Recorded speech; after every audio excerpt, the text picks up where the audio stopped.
천년의 빛 제2편 바다를 넘어 우주로 부산의 꿈 2225년 11월 15일 새벽 5시 40분 부산 해운대 수평선이 연분홍빛으로 물들기 시작합니다.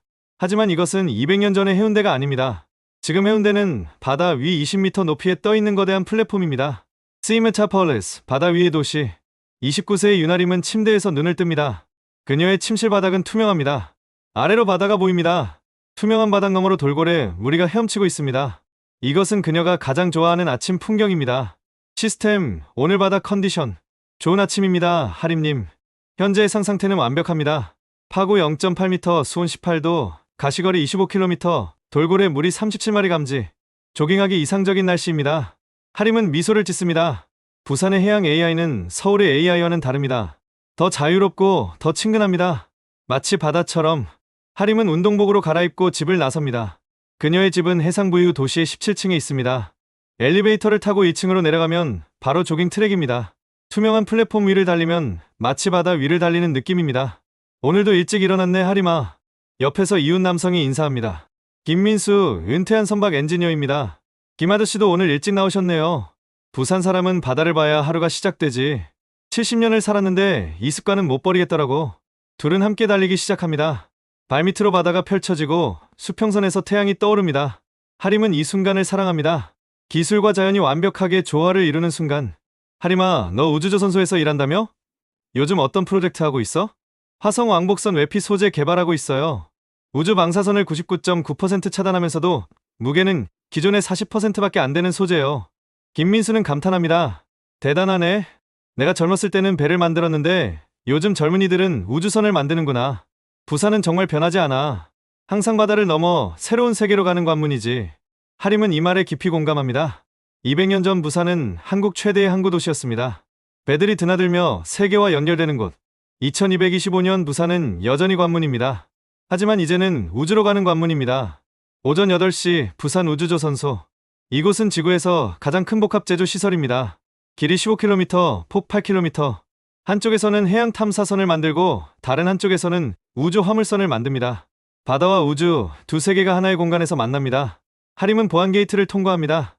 망막 스캔, 지문 인식, DNA 확인, 3중 보안을 거쳐 작업장에 들어갑니다. 그녀 앞에 펼쳐진 광경은 장관입니다. 거대한 우주선 외피가 공중에 떠 있습니다. 길이 800m, 높이 200m. 이것은 K-Explorer 7호, 화성까지 왕복할 수 있는 대형 화물선입니다. 그리고 이 우주선의 외피를 만드는 것이 하림의 일입니다. 하림씨, 어제 저녁 테스트 결과 나왔어요. 동료 박준혁이 달려옵니다. 그의 얼굴에는 흥분이 가득합니다.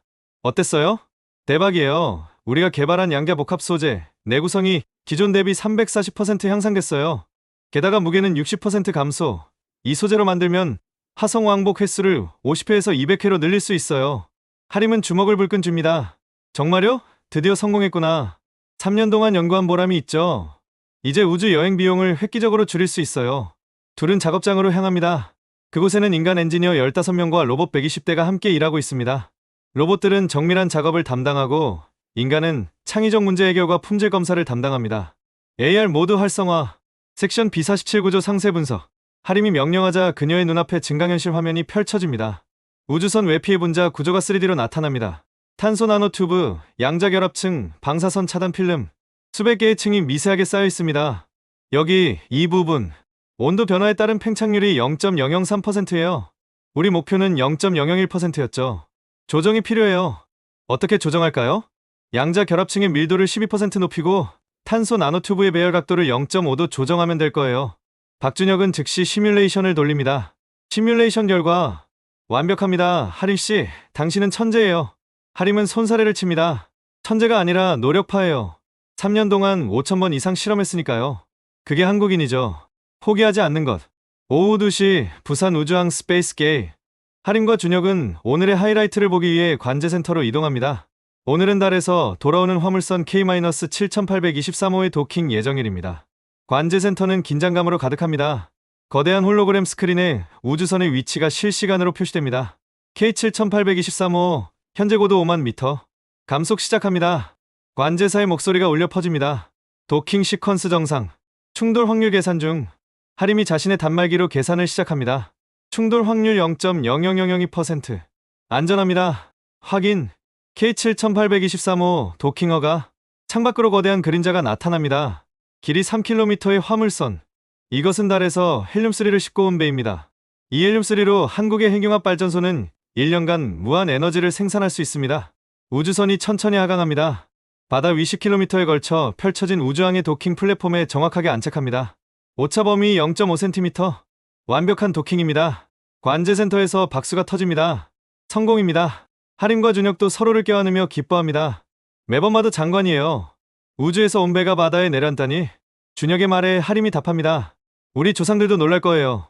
임진왜란 때 거북선으로 바다를 지켰던 조상들이 지금 우리를 본다면 후손들이 우주를 항해하는 배를 만들고 있다는 걸 알면 얼마나 자랑스러워할까요? 오후 4시 하림은 잠깐의 휴식 시간을 가집니다. 그녀는 우주항 전망대로 올라갑니다. 여기서는 부산 전체가 한눈에 보입니다. 동쪽으로는 동해의 푸른 바다, 서쪽으로는 부산의 해상 도시들, 그리고 북쪽 하늘로는 우주로 향하는 케이블, 우주 엘리베이터가 보입니다. 정말 아름다워. 하림은 혼잣말을 합니다. 10년 전 그녀는 서울에서 공부했습니다. 최고의 대학, 최고의 교수진. 하지만 그녀의 마음은 항상 부산을 향했습니다. 바다가 있는 곳, 새로운 세계로 나가는 관문. 서울은 세계의 두뇌예요. 하지만 부산은 세계의 손이죠. 실제로 무언가를 만들고, 보내고, 연결하는 곳. 저는 두뇌보다 손이 되고 싶었어요. 그녀의 독백을 옆에서 누군가가 듣고 있었습니다. 좋은 철학이네요. 유나림 엔지니어. 하림이 깜짝 놀라 돌아봅니다. 거기에는 50대 남성이 서 있습니다. 군복을 입은 이 남성은 김태양 제독, 대한민국 우주군 사령관입니다. 제독님. 하림은 얼른 경례를 합니다. 편하게 있으세요. 저도 잠깐 쉬러 온 거예요. 오늘 도킹 작업 완벽했습니다. 당신의 소재 덕분에 안전도가 크게 향상됐어요. 감사합니다, 제독님. 김태양은 부산의 전경을 바라보며 말합니다. 저는 부산에서 태어났습니다. 70년 전이죠. 그때 부산은 항구 도시였어요. 배들이 드나들고 사람들이 바쁘게 움직이고 저는 어렸을 때 생각했죠. 나도 크면 배를 타고 먼 곳으로 가고 싶다고. 그 꿈이 이뤄졌습니다. 다만 제가 타는 배는 바다가 아니라 우주를 항해하는 배지만요. 하림은 감동받은 표정입니다. 부산은 변하지 않았네요. 여전히 새로운 세계로 가는 꿈을 꾸는 도시예요. 맞아요. 그리고 당신 같은 젊은 엔지니어들이 그 꿈을 현실로 만들고 있죠. 유나림 엔지니어, 당신이 만드는 우주선 외피는 단순한 금속판이 아닙니다. 그것은 인류의 미래를 지키는 방패입니다. 자부심을 가지세요. 김태양은 경례를 하고 떠납니다. 하림은 그의 뒷모습을 바라보며 생각합니다. 그래, 나는 단순히 소재를 만드는 게 아니야. 미래를 만들고 있어. 오후 6시 하림은 특별한 곳으로 향합니다. 부산의 저도시 애틀란티스비. 해수면 아래 200m에 건설된 이 도시는 부산의 숨겨진 보석입니다. 고속 엘리베이터를 타고 5분간 하강하면 투명한 동 구조물이 나타납니다. 이곳은 국제해양연구단지이자 주거 지역입니다. 3,000명의 과학자와 그 가족들이 이곳에서 생활합니다. 하림 언니, 10세 소녀가 달려옵니다. 하림의 조카 수민입니다. 수민아, 오늘 학교는 어땠어? 너무 재밌었어요. 오늘 돌고래 언어 수업이 있었거든요. 선생님이 돌고래와 대화하는 법을 가르쳐줬어요. 하림은 미소를 짓습니다. 2225년 부산의 학교는 특별합니다. 아이들은 해양생물학, 우주공학, AI, 프로그래밍을 동시에 배웁니다. 바다와 우주, 두 세계를 모두 이해하는 인재로 키우기 위해서입니다. 돌고래가 뭐라고 했어? 안녕, 인간 친구래요. 돌고래들은 우리를 친구로 생각한대요. 둘은 해저 레스토랑으로 향합니다. 360도 투명 유리로 둘러싸인 이 레스토랑에서는 식사하면서 바다를 감상할 수 있습니다. 물고기 떼가 유유히 지나가고 멀리서 고래가 헤엄칩니다. 언니, 나도 커서 언니처럼 엔지니어가 될 거예요. 그래? 무엇을 만들고 싶은데? 바다 속을 여행하는 잠수함이요. 마리아나해고 제일 깊은 곳까지 갈 수 있는 잠수함. 하림은 수민의 머리를 쓰다듬습니다. 좋아. 그럼 언니가 응원할게. 우리 수민이라면 충분히 할 수 있어. 수민의 아버지 하림의 오빠 윤성호가 다가옵니다. 그는 해양 생태학자입니다. 하림아, 오늘 도킹 작업 뉴스 봤어. 대단하더라. 오빠도 오늘 연구 성과 있었다며? 산호초 복원 프로젝트. 응, 드디어 성공했어. 200년 전 멸종됐던 산호초 종을 되살렸어. 이제 부산 앞바다에 다시 산호초 숲이 생길 거야. 하림은 감동받습니다. 대단해, 오빠. 우리는 정말 좋은 일을 하고 있어. 나는 미래를 만들고 오빠는 과거를 복원하고. 맞아. 그게 2225년 한국인의 역할이야. 앞으로 나아가면서도 뒤를 돌아보는 것. 미래를 만들면서도 자연을 회복하는 것. 오후 9시 하림은 친구들과 해상 라운지에서 만났습니다. 블루 호라이즌이라는 이름의 이 라운지는 바다 위에 떠 있습니다. 밤하늘의 별과 바다의 파도빛이 어우러져 환상적인 분위기를 만듭니다. 하림아, 다음 주 휴가 때 뭐 할 거야? 친구 지은이가 묻습니다. 제주 가려고. 명상 프로그램 받으러. 또? 작년에도 갔잖아. 응. 제주는 내 마음을 정리하는 곳이야.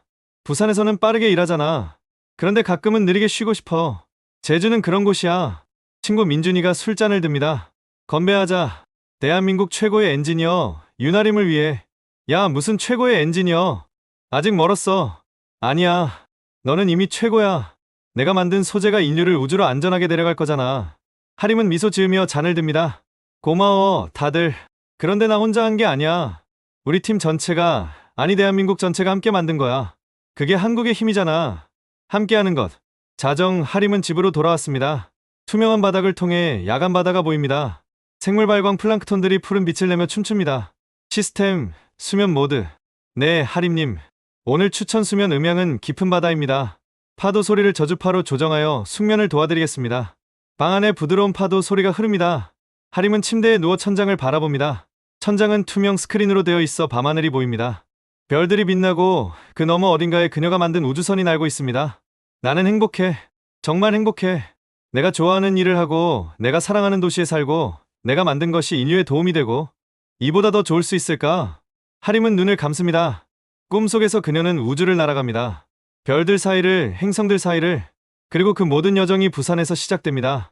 같은 시각 김태양 제독은 우주군 사령부에서 지구를 내려다보고 있습니다. 홀로그램 화면에는 지구 주변의 모든 우주선, 위성, 우주정거장이 표시됩니다. 제독님, 오늘 부산 우주항 도킹 작업이 완벽하게 마무리되었습니다. 부관이 보고합니다. 좋아. 윤아림 엔지니어와 그 팀에게 감사 메시지를 전해. 알겠습니다. 그런데 제독님, 하나 여쭤봐도 될까요? 말해보게. 제독님은 왜 항상 젊은 엔지니어들에게 관심이 많으신가요? 김태양은 미소를 짓습니다. 그들이 미래니까. 나 같은 늙은이는 현재를 지키는 게 일이지만 저 젊은이들은 미래를 만들잖아. 그리고 나도 한때는 젊은 엔지니어였어. 꿈을 가지고 불가능해 보이는 것에 도전했지. 그때의 나를 보는 것 같아서 좋아. 부관은 고개를 끄덕입니다. 제독님 같은 분이 계셔서 대한민국이 안전한 겁니다. 아니야. 윤아림 같은 젊은이들이 있어서 대한민국이 위대한 거지. 나는 그저 그들을 지키는 역할일 뿐이야. 김태양은 다시 지구를 바라봅니다. 푸른 행성, 70억 인류의 고향, 그리고 그중 한반도의 작은 점 부산. 그곳에서 매일 밤 수만 명이 내일을 꿈꿉니다. 부산, 나의 고향, 나의 자랑, 바다를 사랑하는 도시, 우주를 꿈꾸는 도시. 새벽 3시 부산 우주항에서는 또 다른 우주선이 발사 준비를 하고 있습니다. K-보예저 15호, 화성으로 향하는 유인 탐사선입니다. 이 배에는 10명의 우주인이 탑승합니다. 그들 중 3명은 한국인입니다. 카운트다운이 시작됩니다. 10, 9, 8. 부산 시민들이 잠에서 깨어 창밖을 바라봅니다. 7, 6, 5. 하림도 잠결에 눈을 뜹니다. 그녀는 이 소리를 알아차립니다. 4, 3, 2. 부산 전체가 숨을 죽입니다. 1. 발사. 우주선이 하늘로 치솟습니다. 푸른 불꽃을 남기며 순식간에 구름을 뚫고 올라갑니다. 부산의 밤하늘이 잠시 나처럼 맑아졌다가 다시 어두워집니다. 하림은 창밖을 바라보며 미소 짓습니다. 잘 가. 저 배에도 내가 만든 소재가 쓰였어. 너희를 안전하게 지켜줄 거야. 우주선은 점점 작아져 결국 별처럼 보입니다. 그리고 사라집니다. 하지만 하림은 압니다. 그 우주선이 6개월 후 화성에 도착할 것이고 인류의 새로운 역사를 쓸 것이라는 것을. 2225년 11월 15일 부산의 밤이 깊어갑니다. 하지만 이 도시는 결코 잠들지 않습니다. 바다에서는 해양 드론들이 계속 순찰하고 우주항에서는 다음 발사를 준비하며 해저 도시에서는 과학자들이 연구를 계속합니다. 부산은 200년 전에도 지금도 그리고 앞으로도 변하지 않을 것입니다. 항상 새로운 세계로 나가는 관문, 바다를 사랑하고 우주를 꿈꾸는 도시. 임진왜란 때 이순신 장군은 부산 앞바다에서 일본 함대를 막았습니다. 거북선으로. 그로부터 630년이 지난 지금 부산 사람들은 우주선으로 새로운 바다를 항해합니다. 우주라는 무한한 바다를. 본질은 같습니다. 도전 정신, 개척 정신, 그리고 두려움 없이 미지의 세계로 나아가는 용기. 그것이 부산입니다. 그것이 부산 사람들입니다. 내일도 태양은 동해에서 떠오를 것입니다. 그리고 부산의 엔지니어들은 다시 작업장으로 향할 것입니다. 더 나은 우주선을 만들기 위해 인류가 더 멀리 갈 수 있도록. 윤아림은 다시 잠에 듭니다. 파도 소리를 자장가 삼아. 내일도 그녀는 미래를 만들 것입니다. 한 번에 한 분자씩, 한 번에 한 나노미터씩. 그것이 부산 엔지니어의 삶입니다.